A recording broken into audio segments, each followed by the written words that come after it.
Sir ನಮಸ್ತೆ sir. ನಮಸ್ಕಾರ sir ನಾವು ಮಧುರಾಗ್ರಿಟೆಕ್ ಕಂಪ್ನಿಯವರು.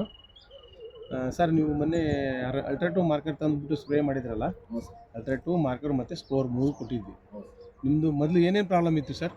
ಸರ್, ಇದು ಜಿಗಿ ಹ್ಞೂ ಮತ್ತೆ ಚಿಟ್ಟೆ ಕಾಣಿಸ್ಕೊಂಡಿದ್ವು ಹಾಂ ಮತ್ತು ಗೇಣುಳ ಹಾಂ ಸರ್ ಮತ್ತು ಬೆಂಕಿ ರೋಗ ಸರ್. ಹಾಂ ಸರ್ ಈ ಬೆಂಕಿ ರೋಗ ಬಂದ್ಬಿಟ್ಟು ಏನಾಗಿದೆ ಸರ್, ಗಿಡಕ್ಕೆ ಸೀದಾ ಕೊನೆಯದು ಇದು ಮೊಗ್ಗಿದಾವಲ್ಲ ಸರ್, ಹಾಂ ಸರ್ ಆ ಮೊಗ್ಗಿನ ಲೆವೆಲ್ವರೆಗೂ ಬೆಂಕಿ ರೋಗ ಹರಡ್ಕೊಂಡು ಎಲ್ಲ ಗಿಡ ಎಲ್ಲ ಒಣಗಿತ್ತು ಸರ್. ಹಾಂ ಸರ್ ಗೊಂಡಳಿಗೆ ಹೋಗಿ ಭೀಮಣ್ಣ ಸಾಹೇಬ್ರ ಹತ್ರ ಅಂಗಡಿಗೆ ಒಂದು ಅಲ್ಟ್ರಾಟೆಕ್ ಮಾರ್ಕರ್ ಮತ್ತೆ ಇನ್ನೊಂದು ಯಾವ್ದು ಕೊಟ್ಟು ಸರ್, ಸ್ಕೋರ್ ಕೊಟ್ಟು ಸರ್. ಹ್ಞೂ ಸರ್ ನಾನು ತಂದು ಸ್ಪ್ರೇ ಮಾಡಿ ಸರ್, ಕಂಟ್ರೋಲ್ ಆಗಿದೆ, ಎಲ್ಲ ಕಂಟ್ರೋಲ್ ಆಗಿದೆ. ಹೂವನು ಶೇನಿಗೆ ಬಂದಿದೆ, ಹಾಂ. ಬರಲ್ಲ ಸರ್. ಮೆಡಿಸಿನ್ ಒಳ್ಳೆ ಕೆಲಸ ಮಾಡಿ ಕರಿಜಿಗಂತೂ ಪೂರ್ತಿ ಹೋಗಿ ಕರಿಜಿಗೆ ಹೋಗಿ ಸರ್. ಆಮೇಲೆ ಬೆಂಕಿ ರೋಗ ಅಲ್ಲೇ ನಿಂತಿದೆ. ಬೆಂಕಿ ರೋಗ ಎಲ್ಲ ಎಲೆಗಳೆಲ್ಲ ಒಣಗಿದೆ ಸರ್. ಒಣಗಿ ಅಲ್ಲಿ ಟಾಪ್ ಆಗೋ ಮೂಮೆಂಟ್ ಇದೆ ಸರ್. ಅದು ಹಾಂ ಸರ್ ಚೆನ್ನಾಗಿ ಪ್ರಿಪೇರ್ ಆಗಿದೆ ಸರ್. ಪರವಾಗಿಲ್ಲ, ಚೆನ್ನಾಗಿದೆ ಚೆನ್ನಾಗಿದೆ. ಮತ್ತೆ ನೆಕ್ಸ್ಟ್ ಅದನ್ನೇ ತಂದು ಮಾಡ್ತೀರಾ ಸರ್? ಹ್ಞೂ ಸರ್, ನಮ್ಗೆ ಯಾವ್ದು ಅನುಕೂಲ ಆಗುತ್ತೆ ಅದರಿಂದ ಒಳ್ಳೇದಾಯ್ತು ಅದನ್ನೇ ತಂದು ಮಾಡ್ತೀವಿ ಸರ್ ನಾವು. ಹಾಂ ಸರ್, ನೀವು 4 ಜನಕ್ಕೆ ಹೇಳಿ ಹೇಳ್ತೀವಿ ಸರ್. ಭೀಮಣ್ಣರ ಅಂಗಡಿ ಸಿಗುತ್ತೆ ಅಂತ ಹೇಳಿ. ನುಸಿ ಭಾಳ ಐತೆ ಅಂತ ಹೇಳಿದ್ರು ಇವರು. ನುಸಿ ಭಾಳ ಐತೆ ಅಂತ ಹೇಳಿದ್ರು. ನುಸಿ ಭಾಳ ಐತೆ ಅಂತಂದು ಹೇಳಿದ್ರು. ನುಸಿ ಹೋಗ್ಲಿದ್ರು ಹೊಡೈತಪ್ಪ, ಲಾಸ್ಟ್ ಬೆಂಕಿ ರೋಗ ಬೆಂಕಿ ರೋಗ ಕಂಟ್ರೋಲ್ ಆಗಿದೆ ಸರ್. ಹಾಂ ಸರ್ ಬೆಂಕಿ ರೋಗ ಅಂತ ಕಂಟ್ರೋಲ್ ಆಗಿ ನುಸಿ ಕೂಡಾಗಿ ಹೂವೆಲ್ಲ ಕ್ಲೀನಾಗಿ ಬಂದಿದೆ.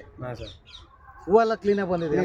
ಮೊನ್ನೆಲ್ಲ ಇವರೆಲ್ಲ ಬಂದಾಗ ಇದ್ರ ಬಗ್ಗೆ ಭಾಳ ಡೀಸೆಂಟಾಗಿ ಆಲೋಚನೆ ಮಾಡ್ಕೊಂತ ನಿಂತ್ಕೊಂಡಿದ್ರು ಇವ್ರು ರೈತರು, ಇವರೆಲ್ಲ ಹಾಂ ಸರ್ ಇವ್ರು ಓನರು ಇವರೆಲ್ಲರೂ ಹಾಂ ಸರ್. ಭಾಳ ಅದೇ ಟೈಮಲ್ಲಿ ನಾವು ಬಂದ್ಬಿಟ್ಟು ಇವರಿಗೆ ರೆಕಮೆಂಡೇಶನ್ ಮಾಡಿದ್ವಿ. ಅವ್ರು ತಂದು ಹೊಡೆದಿದ್ದಾರೆ ಸರ್ ಅಲ್ಟ್ರಾಟು ಮಾರ್ಕರ್.